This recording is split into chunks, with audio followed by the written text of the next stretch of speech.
Hi guys, Patharamattu സീരിയലിൻ്റെ ഒരു പുതുപുത്തൻ വിശേഷത്തിലേക്ക് എല്ലാവർക്കും സ്വാഗതം. അങ്ങനെ നയനയാണ് കരൾ കൊടുത്തതെന്ന് മുത്തശ്ശനും മുത്തശ്ശിയൊക്കെ അറിയുകയാണ് കേട്ടോ. ഇനിയിപ്പോൾ മുത്തശ്ശൻ തീരുമാനിക്കുകയാണ് നയന മോൾക്ക് എന്തെങ്കിലുമൊക്കെ വിലപ്പെട്ട സമ്മാനങ്ങൾ കൊടുക്കാം എന്ന് തീരുമാനിക്കുക. അത്രയ്ക്ക് വലിയ കാര്യമല്ല അവൾ ചെയ്തത് എന്ന് ആദർശനോട് പറയുകയൊക്കെയാണ് കേട്ടോ. അതേസമയം ദേവയാനിയുടെ അടുത്ത് ചെന്നിട്ട് മുത്തശ്ശനും മുത്തശ്ശിയും കൂടെ സത്യമൊക്കെ വെളിപ്പെടുത്തുന്നുണ്ട്. ആ വിശേഷങ്ങളാണ് നമ്മൾ പങ്കുവയ്ക്കാൻ പോകുന്നത്. നമ്മുടെ വീഡിയോ കാണുമ്പോൾ ഒന്ന് ലൈക്ക് ചെയ്ത് കാണണേ, ചാനൽ കൂടി ഒന്ന് സബ്സ്ക്രൈബ് ചെയ്ത് സപ്പോർട്ട് ചെയ്യണേ. അങ്ങനെ മുത്തശ്ശനും മുത്തശ്ശിയും കൂടി പറയുകയാണ്, നയന മോൾക്ക് നമ്മൾ കാര്യമായിട്ട് എന്തെങ്കിലും ചെയ്യണം. കാരണം അവളുടെ വീട്ടിലും വളരെ ബുദ്ധിമുട്ടൊക്കെയല്ലേ, പക്ഷേ അവളുടെ മനസ്സ് തങ്കപ്പെട്ടതാണ്. ഈ കുടുംബത്തിന് വേണ്ടി അവൾ ചെയ്ത കാര്യങ്ങളൊക്കെ വളരെ വലുതാണെന്ന് പറയാം. അപ്പോൾ മുത്തശ്ശിയും പറയുന്നുണ്ട്, ശരിയാ, നയനമോള് ഈ കുടുംബത്തിന് വേണ്ടി ഒരുപാട് കഷ്ടപ്പെടുന്നുണ്ട്. ഈ ദേവയാനിക്ക് വേണ്ടിയിട്ട് തന്നെ ഇത്രയും വലിയ കാര്യങ്ങളൊക്കെ ചെയ്തില്ലേ. ദേവയാനിയാണെങ്കിൽ അവളെ എന്തുമാത്രം ദ്രോഹിക്കുന്നുണ്ട്, എന്നിട്ടും അവളതൊന്നും മനസ്സിൽ വെച്ച് പെരുമാറിയില്ലല്ലോ. അപ്പോൾ മുത്തശ്ശനും പറയാം, ശരിയാ, അത് മാത്രമല്ല, നമ്മുടെ കമ്പനിക്ക് കോടികളുടെ ലാഭമാണ് അവൾ ഉണ്ടാക്കി തന്നത്. അവൾ വരച്ച ഡിസൈനുകളിലൊക്കെയാണ് ഓർണമെൻറ്റ്സ് ആയിട്ട് പോയിട്ട് എത്ര കോടി രൂപയാണ് നമുക്ക് ഉണ്ടാക്കാൻ പറ്റിയത്. നേരത്തെയിലും ഇരട്ടിയിലധികം ലാഭമാണ് കഴിഞ്ഞ വർഷം ഉണ്ടായത്. ആദർശ് കമ്പനിയുടെ MD ആയപ്പോഴും അതുപോലെ തന്നെ നയനയുടെ ഡിസൈനുകൾ ജ്വല്ലറി വിൽക്കാൻ തുടങ്ങിയപ്പോഴുമാണ് ഇങ്ങനെയൊരു പ്രശസ്തിയൊക്കെ നമുക്ക് വന്നു ചേർന്നത്. അതുകൊണ്ടും നയനമോളി കുടുംബത്തിന് ഒരുപാട് ചെയ്തിട്ടുണ്ട്. അപ്പോൾ അവൾക്ക് അത്രയ്ക്കധികം വിലപ്പെട്ട എന്തെങ്കിലുമൊക്കെ സമ്മാനങ്ങൾ നമ്മൾ കൊടുക്കണം. നമ്മുടെ ഭാഗത്തുനിന്ന് അങ്ങനെയൊന്നും ഉണ്ടായില്ല. ഈ അടുക്കളയിൽ കിടന്ന് അവൾ കഷ്ടപ്പെടുകയാണ് ചെയ്തത്. അപ്പോൾ മുത്തശ്ശിയും പറയുന്നുണ്ട്, ശരിയാണ്, അവൾ ഈ അടുക്കളയിൽ കിടന്ന് കഷ്ടപ്പെടുകയാണ് ചെയ്തത്. ഇനിയിപ്പോൾ അവൾക്ക് അർഹിക്കുന്ന ബഹുമാനമൊക്കെ നമ്മൾ കൊടുക്കണം എന്ന് പറയുകയാണ്. അതേസമയം ഇതൊക്കെ എങ്ങനെയെങ്കിലും ദേവയാനിയോട് പറയാനായിട്ട് തീരുമാനിക്കുകയാണ് കേട്ടോ മുത്തശ്ശി. അപ്പോൾ മുത്തശ്ശി പറയുന്നുണ്ട്, അത് നമ്മൾ എന്തെല്ലാം കൊടുത്തെന്ന് പറഞ്ഞാലും ദേവയാനിക്ക് അവളോടുള്ള ദേഷ്യമൊന്നും അങ്ങ് തീരുകയല്ലോ. ദേവയാനിക്ക് അത്രയ്ക്ക് അരിശമല്ലേ എന്ന് ചോദിക്കുക. മുത്തശ്ശൻ പറയുന്നുണ്ട്, ഇതിൻ്റെ സത്യാവസ്ഥയൊക്കെ ദേവയാനിയോട് പറയുക തന്നെ ചെയ്യണം. കാരണം അവൾ ഇതെല്ലാം അറിയണം. അല്ലാതെ എന്നും നയനമോളെ കുറ്റപ്പെടുത്തി അവളിങ്ങനെ ജീവിച്ചാൽ പറ്റില്ല. അവളുടെ ജീവൻ്റെ വില ഇന്ന് നയനമോളാണെന്ന് അവൾ മനസ്സിലാക്കണം. അപ്പോൾ മുത്തശ്ശിയും പറയാം, ശരിയാ, അത് നല്ലൊരു തീരുമാനമാണ്. നമുക്ക് നയനമോളോട് ചെയ്യാൻ പറ്റുന്ന ഏറ്റവും വലിയ കാര്യവും അത് തന്നെയാണ്. കാരണം ദേവയാനി ആ സത്യങ്ങളൊക്കെ അറിഞ്ഞ് നയനമോളെ സ്നേഹിക്കാൻ തുടങ്ങിയ അതിൽ പരം ഒന്നും അവൾ ആഗ്രഹിക്കുന്നുണ്ടാവില്ല. അതുകൊണ്ട് തന്നെ ആ കാര്യം ദേവയാനിയെ അറിയിക്കണം നമുക്കെന്ന് പറയാം. അപ്പോൾ മുത്തശ്ശൻ പറയുന്നുണ്ട്, അടുത്ത ദിവസം തന്നെ നമുക്ക് ഹോസ്പിറ്റലിലേക്ക് പോയി ദേവയാനിയെ കണ്ട് ഈ സത്യം വെളിപ്പെടുത്താം. അതിൻ്റെ പേരിൽ എന്തൊക്കെ പ്രശ്നം ഉണ്ടായാലും അത് നമുക്കങ്ങ് ചെയ്യണം എന്ന് പറയുമ്പം മുത്തശ്ശിയും പറയാണ്, ശരിയാണ്, അങ്ങനെ വേണമെന്ന് പറയും. അതുപോലെ തന്നെ മുത്തശ്ശിയും കൂടെ പറയുന്നുണ്ട് കേട്ടോ, ഇവിടെ ചിലരൊക്കെ ഉണ്ടല്ലോ നയന മോളെ എപ്പോഴും കുറ്റപ്പെടുത്താനായിട്ടിരിക്കുന്നവർ, അവരും ഈ സത്യങ്ങളൊന്നും അറിഞ്ഞെന്ന് വെച്ച് കുഴപ്പമില്ല. കാരണം ഒരുപാട് കുറ്റപ്പെടുത്തുകയും വേദനിപ്പിക്കുകയും ഒക്കെ ചെയ്യുന്നുണ്ട് ആ പാവത്തിനെ എന്ന് പറയണം കേട്ടോ. അതേസമയം നമ്മുടെ ജലജയും ജാനകിയും കൂടി ഇങ്ങനെ സംസാരിച്ചുകൊണ്ട് നിൽക്കുകയാണ്. അപ്പോൾ അവർ പറയുന്നുണ്ട്, അച്ഛനും അമ്മയും നയനെ കാണാൻ വീട്ടിൽ പോയിരിക്കുകയായിരുന്നു. എന്തിനാണ് അവളെ കാണാനായിട്ട് പോയത്? അവൾക്ക് എന്ത് കുഴപ്പമുണ്ടായിട്ട് അവൾ അവിടെ പോയി നിൽക്കുന്നത്? അവളെ സുഖിക്കാൻ വേണ്ടി പോയി നിൽക്കുക. അതിനൊക്കെ കൂട്ടു നിൽക്കാൻ ഇവിടെ രണ്ടുപേരും എന്താണെന്നറിയില്ല എന്നൊക്കെ ഇങ്ങനെ പറയാണ്. അപ്പം ജലജ പറയാണ്, അവളിങ്ങ് വന്നിരുന്നെങ്കിൽ ഈ അടുക്കാപ്പണി കുറേ ചെയ്യിക്കായിരുന്നു. അപ്പോൾ ഉടനെ തന്നെ ജാനകി പറയാം, അയ്യോ വേണ്ട, അവൾ ഇങ്ങോട്ട് വരണ്ട, അവളുടെ മുഖം കാണുമ്പോഴേ എനിക്ക് ദേഷ്യമാണ്. ഇവിടെ ഒരുത്തിക്കും കൂടെ ഉണ്ടല്ലോ, അവളും കൂടെ ഒന്ന് പോയി കിട്ടിയിരുന്നെങ്കിൽ സമാധാനമായി. അപ്പം ജലജയം പറയാം, അവൾ ഉടനെ ഒന്നും പോകുമെന്ന് തോന്നുന്നില്ല, അവളിങ്ങനെ ഇറക്കി പിടിച്ചിരിക്കുകയല്ലേ, അവളുടെ വയറ്റിൽ അബിയുടെ കുഞ്ഞ കിടക്കുന്നതെന്ന് പറഞ്ഞ് ആ നാശം ഒരിക്കലും പോവില്ല, കൊല്ലാൻ നോക്കിയാൽ പോലും ചാകാത്ത ജന്മമാണ് എന്നൊക്കെ ഇങ്ങനെ പറയുകയാണ് കേട്ടോ. അപ്പോഴേക്കും അനാമിക അങ്ങോട്ട് വരുന്നുണ്ട്. അപ്പോൾ അനാമിക പറയാ, എന്താ നിങ്ങൾ സംസാരിക്കുന്നത്? എന്താണെന്ന് നിനക്കറിയാമല്ലോ, ആ നയനയുടെയും നവ്യയുടെയൊക്കെ കാര്യമാണ്. നയനയെ കാണാനായിട്ട് അച്ഛനും അമ്മയും കൂടെ അവിടെ പോയിട്ടുണ്ടായിരുന്നു. എന്ത് കാണാനാണെന്നറിയില്ല. അപ്പോഴേക്കും അനാമിക പറയാണ്, എല്ലാവരും നയനെ കാണാൻ വേണ്ടിയിട്ടുള്ള പോക്കാണ്. അതിൻ്റെ ഇവിടെ ഒരുത്തൻ അനി, അവൻ എടത്തിയെ കാണാനാണ് എന്നും പറഞ്ഞ് അങ്ങോട്ട് പോകും, ആ നന്ദുവിനെ കാണാനായിട്ട്.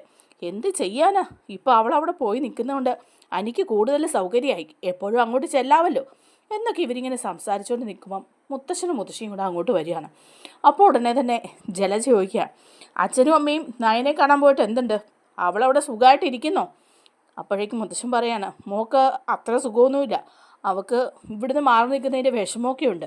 അപ്പോഴേക്കും ഉടനെ ജാനകി പറയാണ്, എന്ത് സുഖമില്ല, അവിടെ അവൾ സുഖിക്കാൻ പോയി നിൽക്കല്ലേ, ഇവിടെ ഈ പണിയെല്ലാം ബാക്കിയുള്ളവരെല്ലാവരും കൂടെ ചെയ്യണം, അവൾ പോയി അവിടെ സുഖിക്കാൻ നിൽക്കുകയാണ്. അപ്പം അനാമികയും പറയുന്നുണ്ട്, ശരിയാ, അവളെ കാണാനാണെങ്കിൽ ഇവിടുന്ന് ഓരോരുത്തരെ കെട്ടി എഴുന്നേൽച്ച് അങ്ങോട്ട് പോവും, എന്നൊക്കെ പറയുമ്പോൾ മുത്തശ്ശൻ പറയാം, നിങ്ങൾ എന്തൊക്കെയാണ് പറയുന്നത്? നയനമോൾ എന്തിനാ അവളുടെ വീട്ടിൽ പോയി നിൽക്കുന്നതെന്ന് നിങ്ങൾക്കറിയോ? ഞങ്ങൾക്കറിയാലോ. ആദർശ് എമ്പെടുക്കുകയാണെന്നുള്ള പേരും പറഞ്ഞ് അവൾ പോയി നിൽക്കുകയാണ്. പക്ഷേ അതൊന്നും അല്ലല്ലോ കാര്യം, അവൾക്ക് ഇവിടെ ജോലിയൊന്നും ചെയ്യാൻ പറ്റാഞ്ഞിട്ടാണ്. അപ്പോൾ മുത്തശ്ശൻ പറയാം, അവൾ എന്തെങ്കിലും ഇവിടെ ജോലി ചെയ്യില്ല എന്ന് പറഞ്ഞിട്ടുണ്ടോ? ഇല്ലല്ലോ. ഇവിടുത്തെ പണിയെല്ലാം ഒരു പട്ടിയെ പോലെ അവൾ ചെയ്യാറില്ലേ? നിങ്ങൾക്കെല്ലാം വെച്ച് വിളമ്പി തരാറില്ലേ? എന്തിനെങ്കിലും ഒരു കുറവ് വരുത്തിയിട്ടുണ്ടോ? പിന്നെ ഇപ്പോൾ അവൾ പ്രത്യേകിച്ച് അവിടെ പോയി നിൽക്കണമെങ്കിൽ എന്തെങ്കിലുമൊക്കെ കാര്യമില്ലായിരിക്കില്ലല്ലോ. എന്ത് കാര്യം എന്ന് പറയാണ് ജലജ. അപ്പോൾ മുത്തശ്ശൻ പറയാണ്, എന്ത് കാര്യമാണെന്നുള്ളത് നിങ്ങൾ വഴിയേ അറിയും. എന്ത് കാര്യം? അവൾ വെറുതെ പോയി നിൽക്കുന്നു. അപ്പം നിങ്ങൾക്കൊരു കാര്യം അറിയോ? ഞാൻ ഇനി സത്യം പറയാതിരുന്നിട്ട് കാര്യമില്ല. ദേവയാനിക്ക് കരൾ നൽകിയിരിക്കുന്നത് നയനയാണെന്ന് പറയാം. അപ്പം ഉടനെ തന്നെ അനാമിക ചോദിക്കുക, എന്ത് കരൾ നൽകിയെന്നോ? അത് വേറൊരു പെൺകുട്ടിയാണ് നൽകിയതെന്നല്ലേ പറഞ്ഞത്? ഞാൻ കരൾ രക്തമൊക്കെ നൽകാൻ തയ്യാറായിരുന്നു, പക്ഷേ ആ കുട്ടി അതിനു മുമ്പ് കൊടുത്തെന്നല്ലേ പറഞ്ഞത്? ഇപ്പം പിന്നെ അതെങ്ങനെ നയനയായി? വെറുതെ നയനയെ ഇങ്ങനെ വെളുപ്പിക്കണ്ട കേട്ടോ. അപ്പം മുത്തശ്ശൻ പറയാം, എനിക്ക് ആരെയും വെളുപ്പിക്കേണ്ട കാര്യമില്ല അനാമികയെ. ആ കാര്യം ചെയ്തത് നയന തന്നെയാണ്. വേറെ ആരും അത് ചെയ്യാനില്ലാതെ വന്നപ്പോൾ നയന മോളാണ് അത് ഏറ്റെടുത്ത് ചെയ്തത്. അത് ആരോടും പറയണ്ടെന്ന് പറഞ്ഞതാണ്. ഞങ്ങൾ അവിടെ ചെന്നപ്പോഴാണ് ഈ സത്യങ്ങളൊക്കെ അറിഞ്ഞത്. അപ്പോൾ പറയാണ്, എന്നിട്ട് ഏടത്തി അതിന് സമ്മതിച്ചോ എന്ന് ചോദിക്കുക ജലജ. അവൾക്ക് സമ്മതമില്ലായിരിക്കും, അതുകൊണ്ടാണ് അത് പറയാതിരുന്നത്. പക്ഷേ എന്തായാലും അവളും അത് അറിയണം. അറിയാതിരുന്നിട്ട് കാര്യമൊന്നുമില്ല. ഇങ്ങനെ എപ്പോഴും നയനമോളെ ഇങ്ങനെ കുറ്റപ്പെടുത്താൻ പറ്റില്ല. എല്ലാവരുടെയും ആട്ടും തൂപ്പും കേട്ട് കിടക്കേണ്ടവളല്ല അവൾ. ഞങ്ങൾ ചില പരിഗണനകളൊക്കെ അവൾക്ക് ഇനി കൊടുക്കാൻ പോവാം എന്നൊക്കെ പറഞ്ഞിട്ട് മുത്തശ്ശനും മുത്തശ്ശിയും കൂടെ ഹോസ്പിറ്റലിലേക്ക് പോവാണ് കേട്ടോ. അപ്പോൾ ഉടനെ തന്നെ അവർ 3 പേരും കൂടെ നിന്ന് പറയണം, ദൈവമേ, അവളാണോ കരൾ കൊടുത്തത്? വല്യമ്മയെ കൊല്ലാൻ നോക്കിയിട്ട് കരളും അവൾ കൊടുത്തോ? ഇനിയിപ്പോൾ വല്യമ്മയ്ക്ക് അവളോട് സ്നേഹം ആവുമായിരിക്കും. ബാക്കിയുള്ളവർക്കൊക്കെ ചുമ്മാതല്ല അവളോട് ഇത്ര സ്നേഹം. എല്ലാവരും കൂടെ അവളെ അങ്ങ് സപ്പോർട്ട് ചെയ്യുക. ഇനി നമ്മുടെയൊക്കെ കാര്യങ്ങൾ അതോ ഗതിയാകും എന്ന് പറയുകയാണ് കേട്ടോ. മുത്തച്ഛനും മുത്തശ്ശിയും കൂടെ ഹോസ്പിറ്റലിൽ ചെല്ലുകയാണ് കേട്ടോ. അപ്പോൾ ദേവയാനി ഇങ്ങനെ കിടക്കുകയാണ്. അപ്പോൾ ദേവയാനിയുടെ അടുത്തേക്ക് ചെന്ന് നിൽക്കുകയാണ് മുത്തശ്ശനും മുത്തശ്ശി. അപ്പോൾ ദേവയാനി ചോദിക്കുകയാണ്, അച്ഛനും അമ്മയും എത്തിയല്ലോ അല്ലേ? ഇത്രയും ദിവസമൊന്നും കാണാതിരുന്നപ്പോൾ നിങ്ങളെയൊക്കെ കാണാൻ എനിക്ക് തോന്നിയായിരുന്നു എന്ന് പറയാം. അത് ഞങ്ങൾ വരാതിരുന്നതാണ്. ഇവിടെ ഇത്രയും വയ്യാതെ കിടക്കുന്നവരുടെ അടുത്ത് അങ്ങനെ ഒരുപാട് പേര് വരണ്ടാന്ന് ആദർശ് പറഞ്ഞു. എന്തെങ്കിലുമൊക്കെ ഇൻഫെക്ഷനൊക്കെ ആവുമായിരിക്കും എന്ന് പറഞ്ഞു. അത് തന്നെയല്ല, എനിക്ക് വയ്യാത്തതുകൊണ്ട് ഇവിടുത്തെ കൂടുതൽ കാര്യങ്ങളൊന്നും ആദർശ് അവിടെ വന്ന് പറയാറില്ല. അതുകൊണ്ടാണ് ദേവയാനി ഞങ്ങൾ വരാതിരുന്നത്. ഇപ്പം നിൻ്റെ സർജറിയൊക്കെ കഴിഞ്ഞില്ലേ, ഇനിയിപ്പം വന്നൊന്ന് കാണാമെന്ന് വിചാരിച്ചു. ഇവിടെ ഇപ്പം ആരുമില്ല. ആദർശും അതുപോലെ ജേട്ടനും മാത്രമേ ഉള്ളൂ. നയനയും ഇവിടെ ഇല്ല. അവൾ അവളുടെ വീട്ടിൽ പോയി നിൽക്കുകയാണ്. എൻ്റെ അടുത്ത് വരാൻ ആരുമില്ലല്ലോ. അല്ലെങ്കിലും അവൾക്ക് എനിക്കൊരു വയ്യായിക വന്നപ്പോൾ നോക്കാൻ നേരെയില്ലല്ലോ എന്നൊക്കെ പറഞ്ഞ് കുറ്റപ്പെടുത്തുകയാണ് കേട്ടോ. ഏതായാലും അവൾ പോയത് നന്നായി. ഇനിയിപ്പം അവൾ ഇങ്ങോട്ട് തിരിച്ചു വരാതെ ഇരുന്നാൽ മതിയായിരുന്നു. അങ്ങനെയാണെങ്കിൽ ആദർശിന് അനാമിക മോളെ പോലെ ഒരു നല്ല പെൺകുട്ടിയെ കണ്ടെത്തി വേറൊരു വിവാഹം കഴിപ്പിക്കാമായിരുന്നു എന്നൊക്കെ ദേവയാനി പറയുകയാണ് കേട്ടോ. അപ്പം മുത്തശ്ശൻ പറയാം, ദേവയാനി നീ എന്താ പറയുന്നത്? നിനക്ക് വേണ്ടി എന്തെല്ലാം കാര്യങ്ങളാണ് നയനമോൾ ചെയ്തതെന്നറിയാവോ? നീ ഇപ്പോൾ ഇന്ന് ജീവനോടെ ഇരിക്കുന്നതിൻ്റെ കാരണം തന്നെ നയനമോളാണ്. പിന്നെ ഞാൻ ജീവനോടെ ഇരിക്കുന്നതിൻ്റെ കാരണം അവൾ. അച്ഛൻ ഇനിയും ന്യായീകരിക്കാൻ നാണമില്ലേ? അതെ, നീ ജീവനോടെ ഇരിക്കുന്നതിൻ്റെ കാരണം നയനമോൾ തന്നെയാണ്. അവളാണ് നിനക്ക് കരൾ നൽകിയത്. നീ ഒരുപാട് സ്നേഹിക്കുന്ന, നിനക്ക് കരൾ നൽകിയ ആ പെൺകുട്ടിയില്ലേ, അത് നയനയാണ്. അച്ഛൻ എന്നെ തെറ്റിദ്ധരിപ്പിക്കാൻ നോക്കണ്ട. അതൊരിക്കലും നയനയല്ല, അത് നയനയുടെ ഒരു കൂട്ടുകാരിയാണ്. അച്ഛൻ അവളെ അങ്ങനെ നല്ലവളാക്കാൻ വേണ്ടിയിട്ട് ഇങ്ങനൊരു കള്ളം പറഞ്ഞു വരണ്ട. എനിക്ക് ദേവയാനി നിന്നോട് കള്ളം പറയേണ്ട കാര്യമില്ല. നിനക്ക് കരൾ നൽകിയിരിക്കുന്നത് നയനയാണ്. നയന അവളുടെ വീട്ടിൽ പോയി നിൽക്കുന്നത് അതിൻ്റെ റെസ്റ്റ് എടുക്കാൻ വേണ്ടിയിട്ടാണ്, അല്ലാതെ സുഖിക്കാൻ വേണ്ടി പോയി നിൽക്കുന്നതല്ല. ഇക്കാര്യം നിന്നെ അറിയിക്കാതിരുന്നതാണ്. അറിയിച്ചാൽ നീ ഇതുപോലെ ബഹളം വയ്ക്കുകയും സമ്മതിക്കാതിരിക്കുകയും ചെയ്യുമെന്നും പറഞ്ഞ് ആരും അത് അറിയിക്കാതിരുന്നതാണ്. ഞങ്ങൾ പോലും ഇന്നലെയാണ് ഈ വിവരം അറിഞ്ഞപ്പോൾ അത് നിന്നോട് പറയണമെന്ന് എനിക്കും തോന്നി. ഓഹോ, അപ്പോൾ അവളാണല്ലേ തന്നത്? എന്തിനാ ഞാനിനി ജീവിച്ചിരിക്കുന്നത്? അവളുടെ കരൾ വെച്ചുകൊണ്ട്. ഇതിപ്പോൾ ഇത് മരിക്കുന്നത് തന്നെയായിരുന്നു. ഇങ്ങനൊരു സാധനത്തിൻ്റെ കരളാണല്ലോ എനിക്ക് വെച്ചത്. ഇത് അറിഞ്ഞിരുന്നെങ്കിൽ അച്ഛൻ പറഞ്ഞത് നേരാ, ഞാൻ ഒരിക്കലും ഇതിന് സമ്മതിക്കില്ലായിരുന്നു. ഇതിപ്പോൾ ഇങ്ങനെ സംഭവിച്ചു പോയല്ലോ. ഇനിയിപ്പോൾ ഞാൻ എന്ത് ചെയ്യാനാ?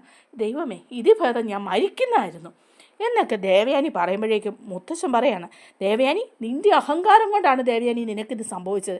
ഇനിയെങ്കിലും നീ മനസ്സിലാക്കി ജീവിച്ചില്ലെങ്കിൽ ഇതിലും വലിയ അബദ്ധങ്ങളൊക്കെ നിനക്ക് വരാനിരിക്കുന്നേ ഉള്ളൂ. നയനമോളെ കുറ്റപ്പെടുത്താൻ പോയിട്ട് നയനമോളെ മോശമായി ഒന്ന് നോക്കാൻ പോലുമുള്ള അവകാശം നിനക്കില്ല. അതുകൊണ്ട് ഇനി ഒരിക്കലും ദേവയാനി നീ നയനമോളെ കുറ്റം പറയാമെന്ന് വിചാരിക്കേണ്ട. നീയാണ് ദേവയാനി എല്ലാ നാശത്തിനും കാരണം എന്നൊക്കെ മുത്തശ്ശൻ ഇങ്ങനെ നല്ല ദേഷ്യപ്പെട്ട് ദേവയാനിയോട് പറയുന്നുണ്ട് കേട്ടോ. നമ്മുടെ വീഡിയോ ഇഷ്ടപ്പെട്ടെങ്കിൽ ഒന്ന് ലൈക്ക് ചെയ്യണേ, ചാനൽ കൂടി ഒന്ന് സബ്സ്ക്രൈബ് ചെയ്ത് സപ്പോർട്ട് ചെയ്യണേ. താങ്ക്